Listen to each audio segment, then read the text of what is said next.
नमस्कार मित्रांनो, आपले व्हिडिओ लाईक करत जावा, शेअर करा, सबस्क्राईब करा. कारण जास्त फापड पसारा किंवा उगाच व्हिडिओ लांबवणे ही पद्धत आपल्याकडे नसते. डायरेक्ट विषय असतो. तर आजचा विषय आहे आपण परवा दिलेलं फॉस्फरिक ॲसिड.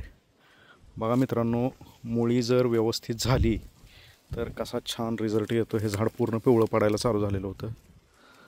ते फॉस्फरिक ॲसिड सोडल्यानंतर झाडाने एकदम चांगली ग्रोथ घ्यायला सुरुवात केलेली आहे. म्हणजे मुळीवरचा काळपटपणा हा गेलेला आहे, बुरशी गेलेली आहे.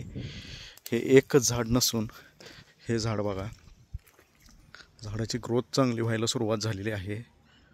म्हणून काहीतरी प्रयोग करणे आणि झाड वाढीला नेणे असं केलेलं होतं. पण प्रयोग खूप सुंदर झाला. सगळी झाडं बऱ्यापैकी वाढीला लागली, पिवळापणा संपला, खूप छान रिझल्ट आलेला आहे. हे बघा, नवीन पालवी फुटलेली. फॉस्फरिक ॲसिडचा 2 वेळा डोस झाला. म्हणजे एकदाच सोडलं होतं, 1-1 तासाच्या फरकाने ड्रिप वाटे दिलेलं होतं.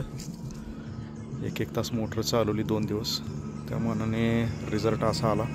खूप छान लागू पडलेला आहे. लहान झाडांना सुद्धा छान रिझल्ट आलेला आहे. म्हणून 3 महिन्यातून एकदा का होईना फॉस्फरिक ॲसिड झाडांना सोडणे, जेणेकरून झाडे चांगली मुळ्या स्वच्छ होऊन मुळ्यावरची बुरशी जाऊन झाडं वाढीला लागतात. धन्यवाद मित्रांनो.